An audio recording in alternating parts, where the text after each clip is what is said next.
très bien, j'entends très bien. D'accord, Mhm. d'accord.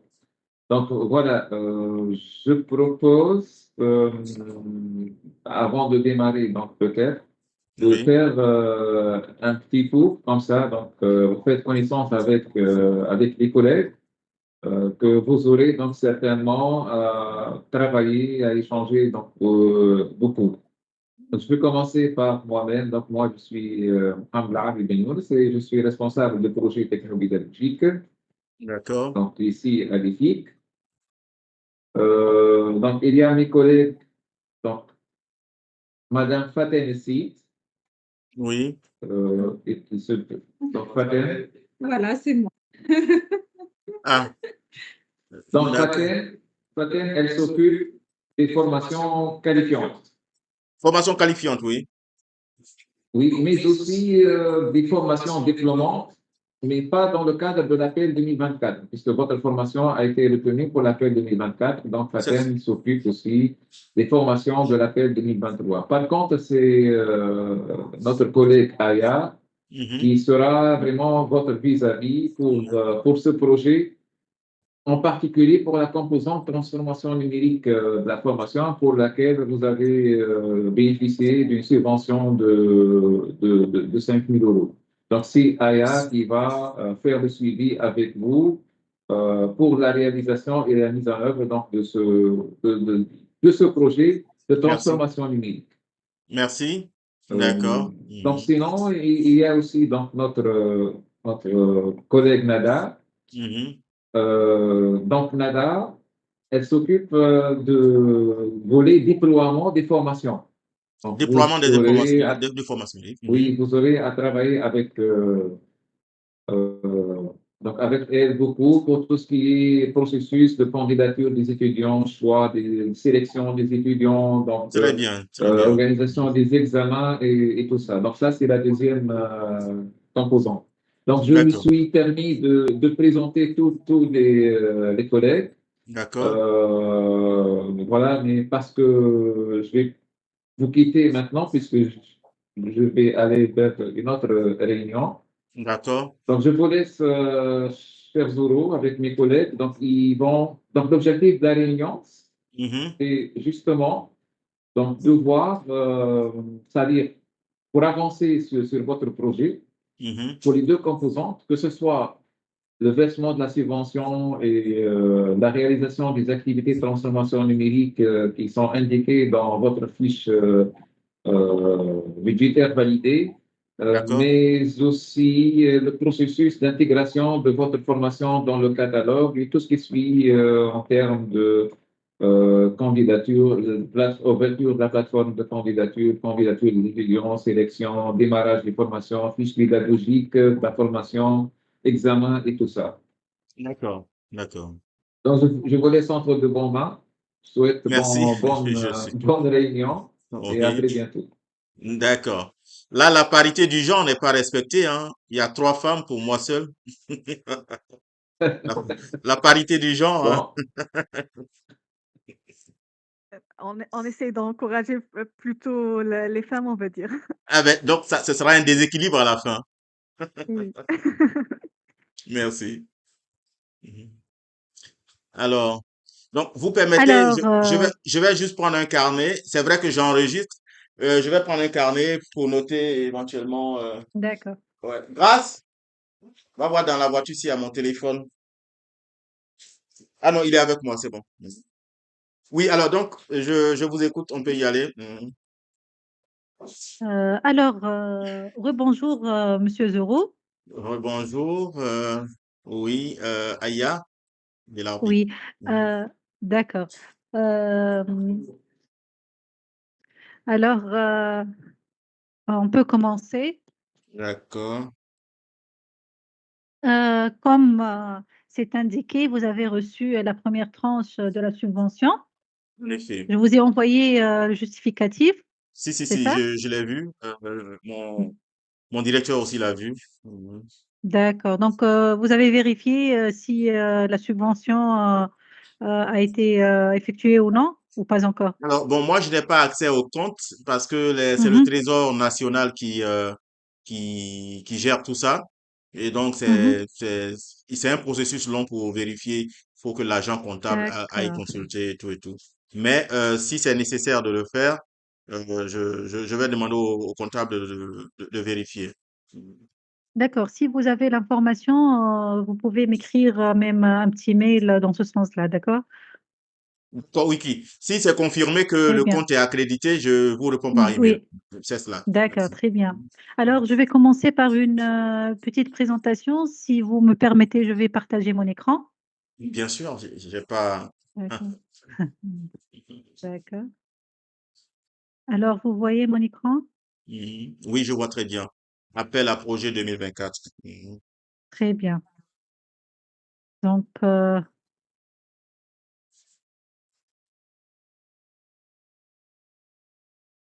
là, si on monte diaporama, c'est bien. C'est bon. Alors, on va commencer par le processus de suivi. Alors, on a commencé par la signature de la convention par les deux établissements. Mhm. Après, vous avez reçu la première tranche de la subvention qui est Oui. 80% 4 000 euros, c'est ça? Mhm. Oui, Maintenant, vous pouvez démarrer votre projet. oui. Mhm. C'est ça. Et il y aura aussi un suivi trimestriel avec une fiche de suivi que je vous envoie chaque 3 mois et vous devez la remplir, bien sûr, avec les activités mentionnées dans la fiche budgétaire déjà validée par l'AEF, qui est en annexe dans la convention signée. Mhm. Et enfin, vous allez nous envoyer un rapport final, un rapport narratif, il y a un rapport financier avec tous les justificatifs nécessaires. Donc, les justificatifs, bien évidemment, ne doivent pas être des devis, ils doivent être des factures ou bien des notes d'honoraires. D'accord? D'accord. Oh, le rapport final, c'est chaque année, c'est ça? Non, exactement. Le rapport final, c'est la date de la fin de la convention. D'accord. Oh, Et 15 jours à l'avance, ça sera mieux. C'est 15 jours au maximum avant la date de fin de la convention. D'accord? mhm. Mhm. Un rapport, vous nous envoyez un rapport final narratif et financier avec les justificatifs nécessaires. Mhm. Après, je vais vous présenter le modèle de la fiche de suivi Mhm. que je vais vous envoyer. Alors, hop, fenêtre, fiche de suivi, c'est ça. Alors, vous voyez la fiche Mhm. de suivi. En fait, ici, je pense, je vais agrandir un tout petit peu. Mhm. C'est lisible comme ça ou non? Ça va? Bon. Enfin, moi, je fais des efforts pour lire, mais bon. Vous voulez que Non, mais, j'agrandisse un tout non, petit mais peu? je me dis que si vous commentez, moi, je peux. En fait, j'enregistre la conversation, donc si vous commentez, moi, ça Mhm. me va. D'accord.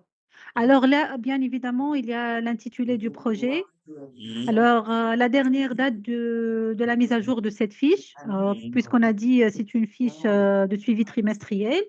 Mhm. Alors, il y a l'établissement, le coordonnateur, le titre de la formation, comme il est indiqué dans la fiche budgétaire validée. Mhm. Ici, on trouve les activités.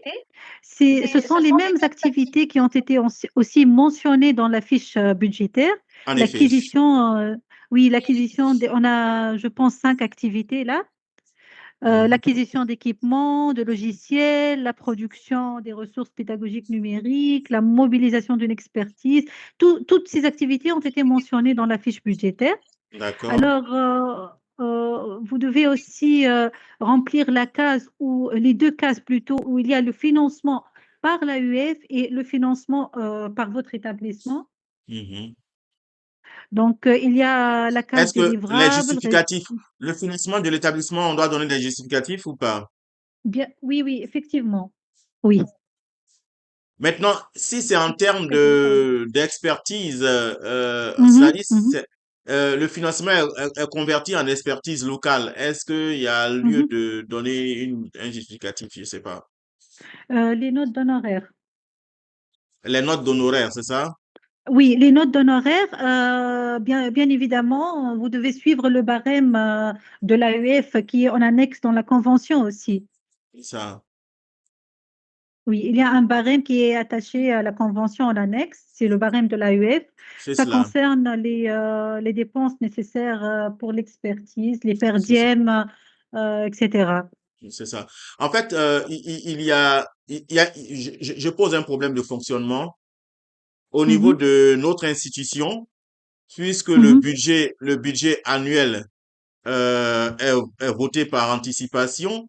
Et donc, pour contourner cela, je me suis dit que la contribution financière de l'établissement se résume essentiellement à la prestation d'expertise, de sorte que ça ne touche pas le budget national qui est déjà affecté.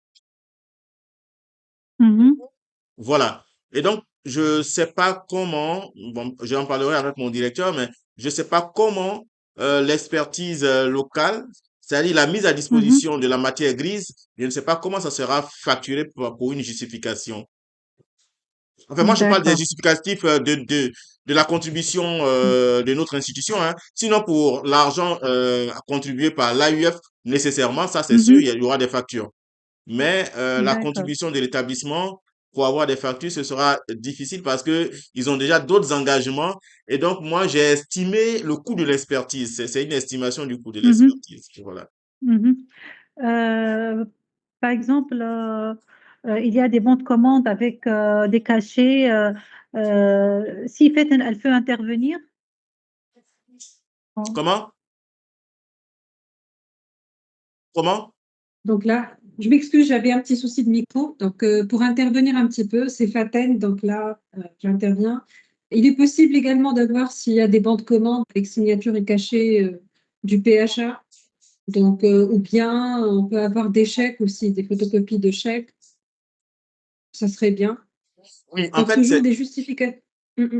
c'est ce que je suis en train de dire là. Pour justifier Voilà. l'argent que l'AUF mettra à disposition, ça, il n'y a pas de souci. Maintenant, la Oui, contribution de notre école, de l'école normale supérieure, ça a été une estimation de l'expertise, de la matière grise, c'est-à-dire oui, les efforts. Et là, puisque je sais très bien que pour que il y ait décaissement d'argent au niveau de l'UNS, il faut que tout ça soit à la conférence budgétaire et tout et tout. C'est un processus trop long. Et donc, du coup, quand c'est pas prévu à la conférence budgétaire, c'est difficile même que l'ENS décaisse de l'argent pour ça. Et donc, je me suis dit, la contribution de l'ENS, c'est la matière, la mise à disposition de la matière grise. Et là, c'est difficile de d'accord. faire sortir un bon de, voilà. Et c'est pas si je me fais comprendre, hein. Je vais essayer de répondre et vous me dites si j'ai bien compris ou pas. Donc D'accord. là, sur la fiche budgétaire, sur la fiche de suivi, il y a un taux d'avancement en fait. À Mhm. chaque fois qu'il y a une dépense, donc là, vous pouvez la marquer et mettre un taux d'avancement. Maintenant, si vous avez recruté ces experts, donc vous pouvez mettre par exemple un taux d'avancement de 20%. Mhm. Ils n'ont pas été déjà payés. Donc, il n'y a pas eu donc, une dépense Mhm. jusqu'à ce stade.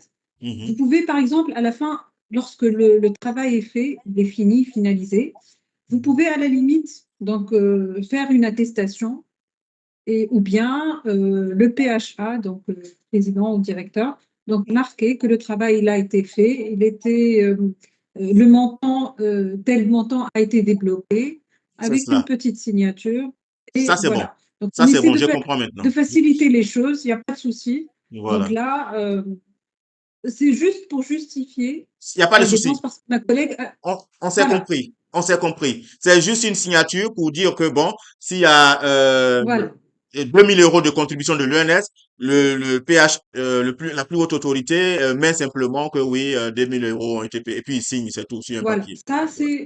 c'est dans le cas échéant. Oui. Ma collègue Ea va vous expliquer comment ça sera pour les 80 et 20% donc, des tranches de subvention Mhm. et ce qu'il faut débloquer dès le début et parce qu'on doit avoir aussi les justificatifs pour pouvoir rembourser, par exemple, des choses par la suite. Bien sûr. Donc, ça, c'est ma collègue Eya qui va vous l'expliquer. Voilà. D'accord. Merci. Donc, je repasse Merci. la parole à ma collègue. Alors, merci Faten pour votre contribution. Je continue la présentation de la fiche. Alors ici, alors ici, on voit qu'on a des différentes colonnes. Donc là, vous devez mentionner les livrables ou bien les résultats que vous atteignent. Alors, ou bien que vous allez atteindre. Il y a la date de début planifiée, c'est-à-dire, par exemple, pour cette activité, l'acquisition des équipements, quelle est la date planifiée que vous allez commencer cette activité et la date de fin, bien sûr. Il y a aussi la date de début réelle. Là, c'est une estimation, la date de début planifiée. Là, la date vraiment réelle quand cette activité a commencé. Il y a aussi le coût planifié et le coût réel. Donc, on a le coût en monnaie locale et le coût en euros, parce que comme vous savez, la subvention vous a été accordée en euros et vous allez faire les, comment dirais-je, le changement de devise donc possible en monnaie locale. Là, il y a l'état d'avancement, donc vous pouvez indiquer qu'il est non commencé ou bien en cours ou bien la tâche a été terminée. Et vous pouvez le définir en pourcentage d'avancement, par exemple 20%, 80%, le statut aussi. Là, vous pouvez choisir entre en avance, donc vous avez commencé cette tâche à l'avance, ou bien vous êtes à temps, ou bien il y a eu un retard vous pouvez là expliquer dans le commentaire pourquoi il y avait un retard, et bien sûr avec les pièces justificatives nécessaires. Donc là, c'est le modèle de la fiche de suivi trimestriel qui doit être, bien évidemment, je répète, doit être conforme avec la fiche budgétaire déjà validée par l'AUF. C'est clair ou bien vous avez quelques questions? Non, non, non, c'est clair. J'ai noté que la fiche de suivi doit être conforme Mhm. à à la fiche budgétaire, n'est-ce pas, validée par l'autre Oui. candidature. Bah, au niveau des activités, bien sûr, hein, et au niveau des dépenses ou bien des prévisions de dépenses pour chaque activité. D'accord? Oui, oui, justement, au niveau des activités, puisque la fiche budgétaire, tout ça, c'est décliné en activités et acquisitions, n'est-ce pas? Mhm. Ouais. D'accord, oui, exactement. Alors là, je vais revenir à ma présentation. D'accord.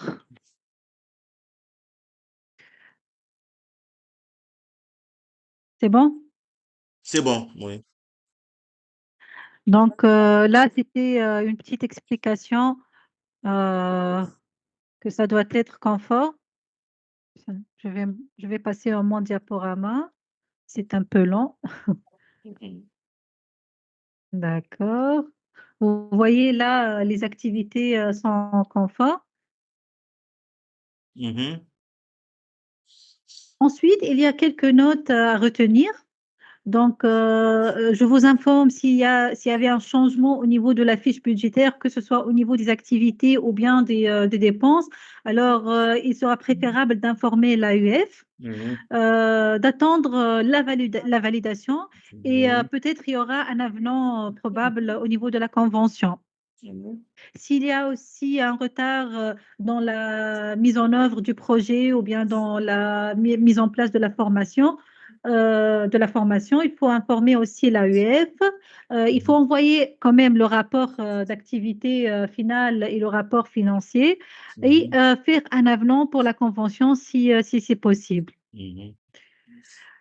On a aussi, pour la finalisation du projet, il y aura la validation des rapports finaux, narratifs financiers avec les justificatifs et une fiche de suivi finale.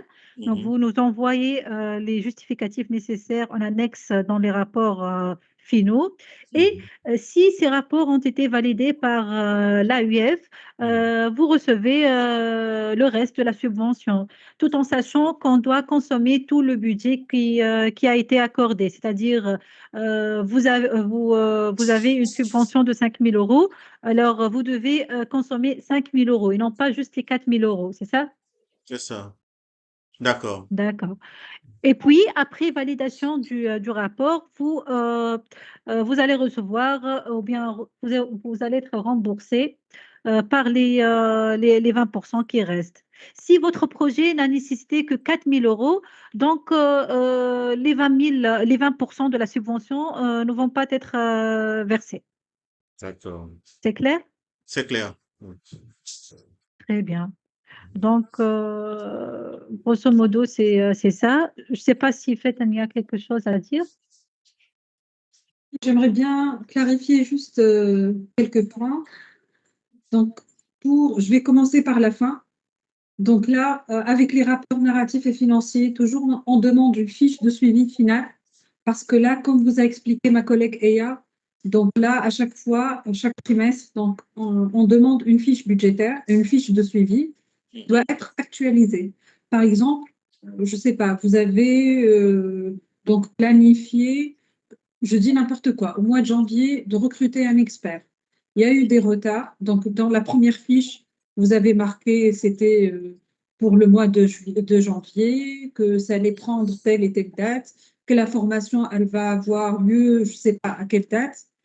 Et là, par exemple, il y a eu des retards dans la nouvelle fiche. Donc, il faut actualiser ces choses-là.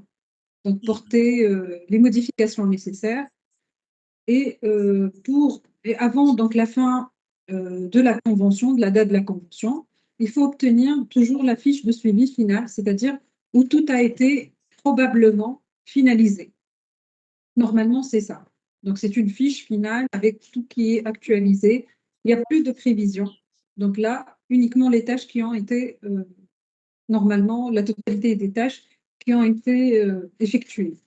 Un autre point, pour le changement de la fiche budgétaire, Mhm. vous avez une question? Non, non, non, non, C'est allez-y. bon? C'est bon, c'est bon, c'est D'accord. pigé là. Je continue. Pour le Oui. changement de la fiche budgétaire, par exemple, vous avez demandé pour la fiche budgétaire, dans la fiche budgétaire validée, l'acquisition d'un matériel.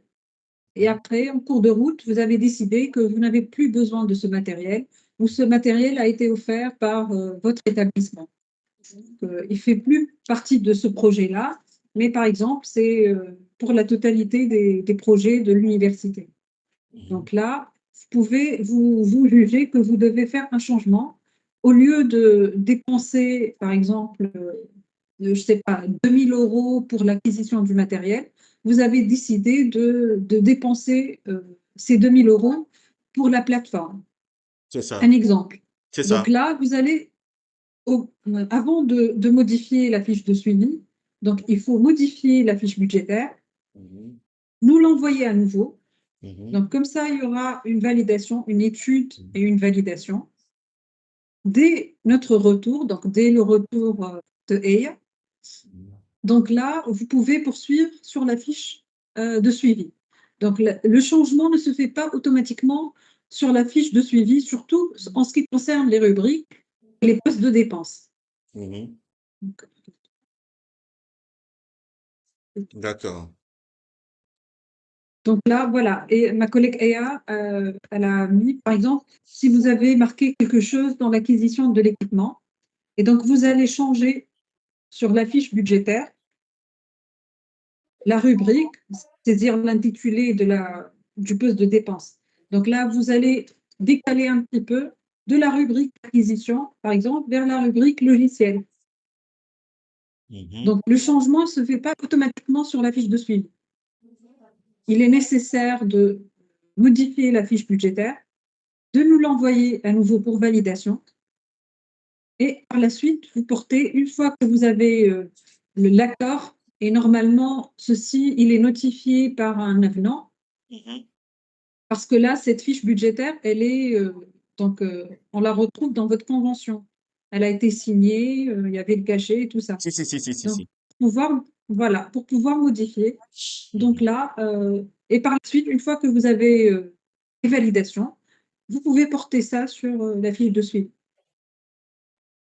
D'accord. Voilà. Mhm. Merci. Donc, je repasse la parole à ma Modification, collègue. s'il y Oui, a changement d'activité, je résume. S'il y a changement oui, d'activité ou changement de besoin, on l'exprime dans la fiche oui. budgétaire. On vous Voilà. notifie ce nouveau changement, ce changement. Et Voilà. quand vous validez le changement, c'est alors que on va modifier la fiche de suivi. Voilà. Il y a des changements minimes au sein d'une même rubrique. Par exemple, au sein de l'acquisition, il y a une redistribution budgétaire. Donc là, juste une validation, il n'y aura pas d'avenant.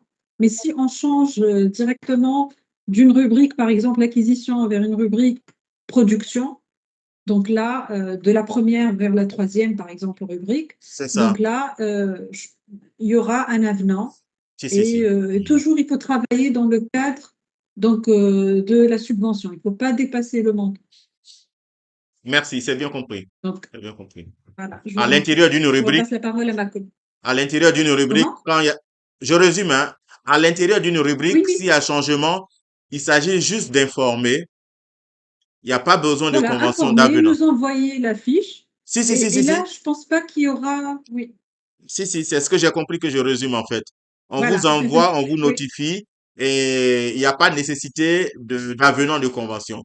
Mais quand le changement est entre deux rubriques, c'est-à-dire quand ça impacte deux rubriques, voilà, oui. là, il y a besoin, n'est-ce pas, d'avenant à la convention. Je pense, c'est ce que j'ai Voilà, compris que j'ai surtout résumé. une redistribution Si, si, budgétaire. si. Merci. Voilà, voilà, je vous en prie. Merci. Donc, Voilà, très bien. Toutes, Merci, Faten. toutes Il mes y a une excuses. dernière chance. Toutes mes excuses, je vous ai pas dit parce que je l'avais pas vu à temps. Il y a le Mhm. professeur Azo qui est un expérimenté de l'école normale supérieure que j'ai voulu c'est avec lui qu'on a écrit le projet à vous soumettre. Donc il est là, professeur Azo. C'est ensemble que on va suivre avec vous quoi. Il est là. Voilà, le professeur Azo. Alors, bonjour, professeur. Mhm. Enchanté. Bienvenue Voilà. avec nous. Merci. Mhm. Bien, donc on peut poursuivre. Merci. Merci à tous. Merci. Mhm. Merci, professeur. Merci. Alors, une autre chose très importante, que le rapport final, narratif et financier, doivent être signés par le PHA. Oui, la plus haute autorité. Mhm. Oui, exactement. Alors, pour le moment, je pense que tout est clair. Oui, C'est le premier processus pour le démarrage de la transformation numérique de cette formation. On a un deuxième processus, c'est le déploiement de la formation. c'est ça. Ma collègue Nadé est plus experte que nous dans ce volet, donc je la passe la parole pour mieux expliquer comment ça va se passer. Bonjour messieurs, donc comme vient de dire Aya, il y a deux processus concernant cette formation à distance. Donc le premier qui est, on va dire, l'intégration au catalogue et sa transformation numérique auquel vous assistent mes collègues. Et le deuxième, c'est plutôt le déploiement de la formation. Donc nous, on va prendre le relais une fois que votre formation est prête et que vous jugez qu'elle peut intégrer le catalogue de l'AEF. Généralement, ça s'annonce avec le lancement de l'appel à candidature qui est prévu pour avril 2025. Et donc, on commence la préparation de cet appel à partir du mois de mars, on va dire, avec le renseignement de certaines informations relatives à votre formation, l'explication du processus, les accès que vous allez avoir pour la plateforme gestion de candidature qui vous permettra de consulter les dossiers qui seront déposés à travers le catalogue de l'AEF et Mhm. bien sûr la suite du processus qui concerne aussi bien les inscriptions que le déploiement de la formation.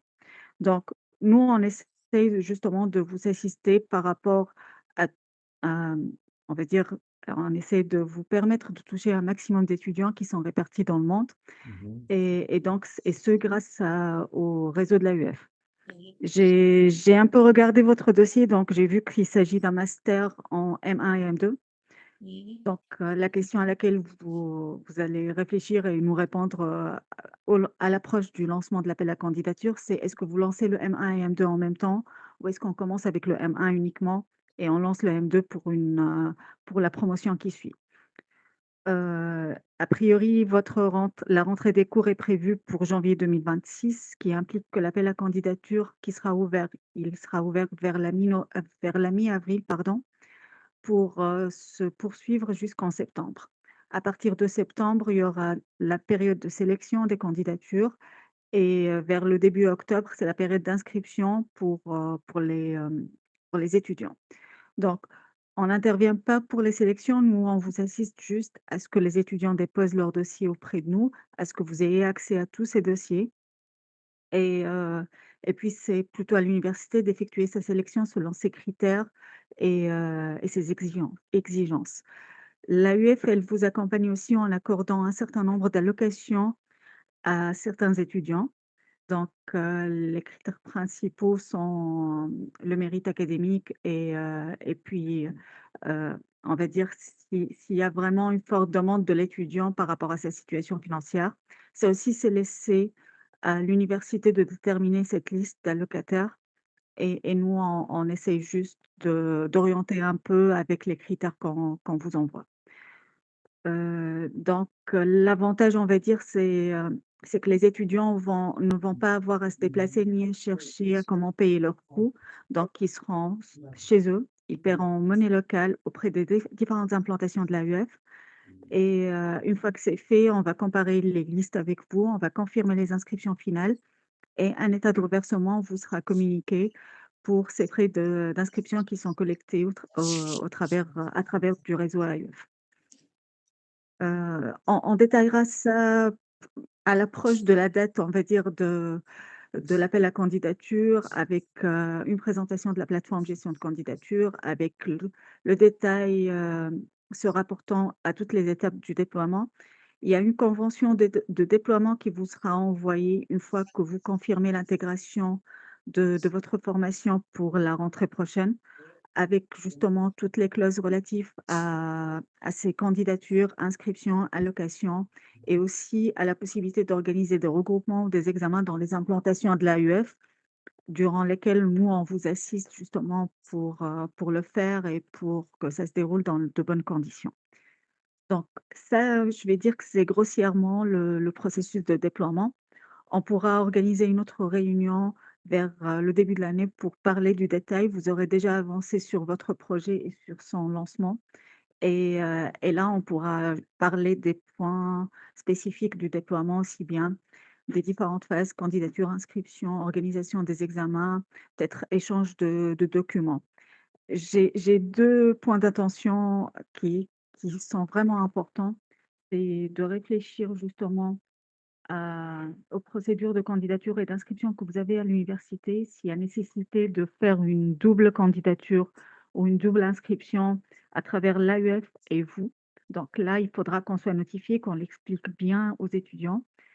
Et surtout, faut garder en esprit que le coût de formation que l'étudiant va payer sera payé en une seule fois auprès de l'AUF et que ça sera, comment dire, qui il faudra éviter de leur demander des frais supplémentaires. Je sais que dans certains pays, il y a les processus d'équivalence de diplôme. Donc, s'il y a un processus pareil à la Côte d'Ivoire, il faudra voir comment ça se déroule, le détailler à l'étudiant et le faciliter surtout pour les étudiants qui seront étrangers et loin de d'Abidjan. Donc là, on va comment dire?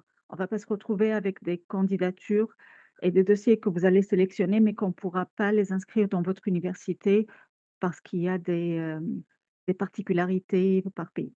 D'accord? Mais ça, on pourra en parler plus en détail à l'approche de la date, de l'appel à candidature et on pourra le revoir et le voir ensemble, à tout moment. Donc je ne sais pas si vous avez des questions particulières, moi je suis là pour y répondre. D'accord. La petite information que j'ai oublié de mentionner au départ, on est 2 personnes à travailler sur le processus de déploiement. Donc, ma collègue Amélie qui est en réunion là et moi-même qui vous accompagnerons tout au long du processus de déploiement et justement, on vous assistera aussi bien pour se rapprocher des étudiants, des CNF et pour voir tous les points qui se rapportent à cette partie-là. Voilà. Merci. Merci, Nada. Moi, j'ai une question. J'avais l'envie de vous couper, mais il fallait que je reste galant. Voilà. J'ai pas. Merci. Voilà. Vous avez parlé de double inscription. C'est passé tellement vite que j'ai pas bien saisi, en fait. Il faut éviter la double inscription ou D'accord. bien il faut. Voilà. Non, non, pas l'éviter. Il faut juste nous indiquer vos modalités à vous.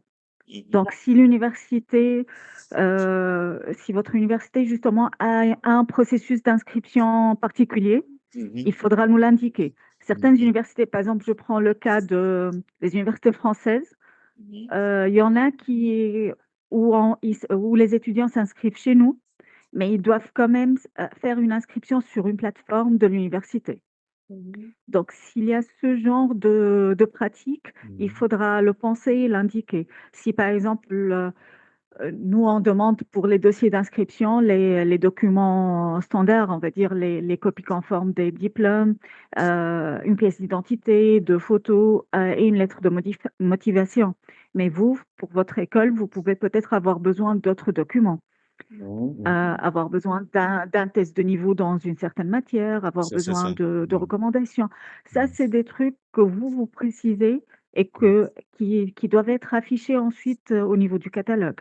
On ne pourra pas, une fois l'appel lancé, venir vers l'étudiant, vers le candidat et lui dire: «Ah non, on a oublié de vous préciser qu'il y avait par exemple une procédure d'équivalence de diplôme avec des frais supplémentaires qui doivent être payés directement à Abidjan». Je sais qu'il y a une procédure qui a été mise en place, donc c'est pour ça que j'en parle. Et donc ça, ce sont des détails qu'on doit revoir ensemble et surtout que vous devez vérifier avec votre université pour qu'il n'y ait pas un souci d'inscription administrative ensuite auprès de vous.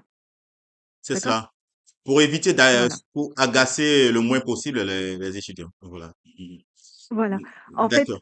nous, ce qu'on fait, on va dire, on sera un deuxième relais ou une deuxième scolarité pour vous, pour faciliter aux étudiants étrangers de s'inscrire dans votre université. C'est ça. Mais on n'interviendra pas dans les procédures, à moins qu'il y ait, justement, on insiste sur le fait qu'il y ait de l'équité entre toutes les régions, que le tarif soit le même pour tout le monde, que comment dire, que les étudiants, quelle que soit leur nationalité, bénéficient de cette formation. Mais ça, ce sont des normes générales. Donc, on ne va pas intervenir dans le fait qu'il y ait, par exemple, un entretien que vous envisagez d'effectuer pour certains étudiants pour justement se décider sur la sélection ou qu'il y ait un test de niveau à mettre en place ou cette procédure d'équivalence de diplôme. Ça, ce sont des spécificités au pays et à l'université qu'on essaye justement d'expliquer au mieux aux étudiants qui s'intéressent à cette formation-là, mais sans compliquer la tâche ni pour nous, ni pour vous, ni pour l'étudiant. D'accord. Euh, OK.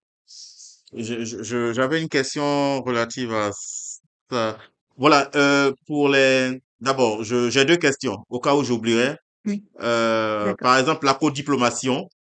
Et puis, Oui, la première question, c'est les critères d'allocation. Voilà. Donc, j'ai énoncé les deux items. d'accord. Si j'oublie, vous me rappelez.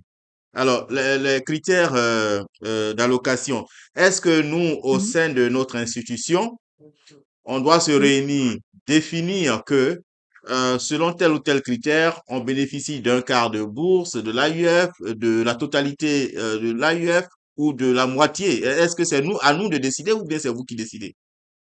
d'accord. Donc, pour les allocations, l'AUF attribue actuellement 50% du coût de la formation sans dépasser le plafond 1 000 €. On est en train de rediscuter ça et de chercher de proposer, on va dire, de nouveaux plafonds et de nouvelles modalités, mais c'est toujours en cours de discussion. Donc, on vous avertira de toute manière s'il y a un changement. Donc, D'accord. par, par formation, l'université, elle bénéficie d'un certain nombre d'allocations. Ça dépend du nombre de candidatures déposées du nombre de candidatures retenues et de vos prévisions pour la première promotion de combien d'étudiants vous allez intégrer. C'est ça. Donc, si par exemple, il y a une vingtaine d'étudiants qui sont retenus et qui vont suivre la formation, vous allez bénéficier du 1/5 en nombre d'allocations. D'accord? D'accord. On Ouais. encourage généralement les nouvelles formations. Donc, si vous jugez qu'il y a plus que 5, on va dire, candidats qui sont intéressants et que vous jugez, vous voulez vraiment les intégrer à la formation. Donc là, vous proposez la liste, vous proposez vos arguments et on peut justement vous accompagner si le budget y est pour encourager ces personnes-là avec une allocation pour s'inscrire. Très bien. Donc, il y a, comment dire, un nombre d'allocations prévisionnelles au départ, mais qui peut être modifié selon la situation, selon le nombre d'étudiants et selon vos propositions à vous aussi. C'est bien D'accord? noté. Oui. Alors donc, ma OK. deuxième question, comme nous sommes, l'École normale supérieure est en partenariat avec l'Université Senghor, Oui, euh, j'ai vu. en matière de relations universitaires, on me dit, je crois qu'il y a plus de prestige quand il y a un diplôme international.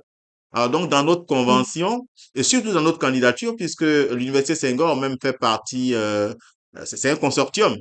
Voilà. oui. Est-ce que il y a d'autres démarches à faire pour que le diplôme qui va consacrer cette formation soit co-signé ou bien ça relève de notre initiative? Est-ce qu'il y a des démarches à faire auprès de l'AUF? Non, ça relève de votre initiative. Justement, Merci. nous, on n'intervient pas dans le diplôme. Donc, D'accord. c'est vous qui allez proposer votre diplôme. S'il est en codiplomation, et on a le cas avec justement l'Université de Sanger et Oujda, et aussi l'Université Mohamed Ier et l'Université d'Haïti. D'accord. Donc, il y a la possibilité de le faire, mais c'est à vous d'entreprendre la procédure et de proposer le diplôme. Très Donc, bien. nous, on facilite plutôt comment dire? Que l'étudiant reçoive son diplôme, qu'il suive la formation, mais c'est une formation à vous. Donc, vous la gérez normalement Ça comme va. si, oui, voilà. Ça va, ça va. Pour D'accord, moi, ça va. parfait. Merci. Je ne sais pas D'accord. si le professeur OK. Azo a des questions. Sinon, pour moi, ça va, hein. D'accord. En tout cas, on aura l'occasion de se reparler. Là, Mhm. justement, c'est un peu tôt. On est encore dans les inscriptions pour 2024-2025. Donc, C'est ça. mais dès que le catalogue il sera, dès que la date de l'appel à candidature elle sera fixée, on fera des réunions pour vous expliquer le Toute la processus. en réunion. Pour Toutes mes excuses. C'est ma fille. non, il n'y a pas de souci, Voilà. il y a pas de souci. Que Dieu la préserve. En Ouais. tout cas, pour expliquer le processus, pour vous présenter la plateforme gestion des candidatures et justement pour répondre à d'autres questions si jamais il y en a. D'accord? D'accord, ça Donc, marche. vous avez nos adresses mail, vous n'hésitez pas à nous contacter en cas de besoin. Si, si. Et vous pouvez déjà parcourir le catalogue, voir ce qui existe déjà comme formation, comment c'est présenté et tout. On va vous demander une fiche formation détaillée avec la description de la formation, Si, si. avec le programme, Si, si. les évaluations et tout le détail. Donc, vous pouvez déjà regarder un peu ce qui est D'accord. présenté sur le catalogue. Comme ça, vous allez avoir une idée. D'accord? D'accord. D'accord. Ça marche. OK. Ah ben, pour moi, Merci. ça va, hein. Voilà. S'il y a plus de questions, Parfait nous pour sommes à moi votre aussi. disposition. Voilà. Merci. Merci bien. Alors, j'espère que tout est clair maintenant au niveau des Oui. 2 processus. Heu, je remercie toutes mes collègues, pour leur intervention pertinente. Merci Nadé, merci Peyton et comme, on vous l'avait dit, si, vous avez besoin de quoi que ce soit, vous nous écrivez sur nos adresses mail et merci beaucoup. Merci. Au revoir. À la prochaine. Au À la revoir. prochaine. Au revoir. Merci, au revoir. Ouais. Au revoir.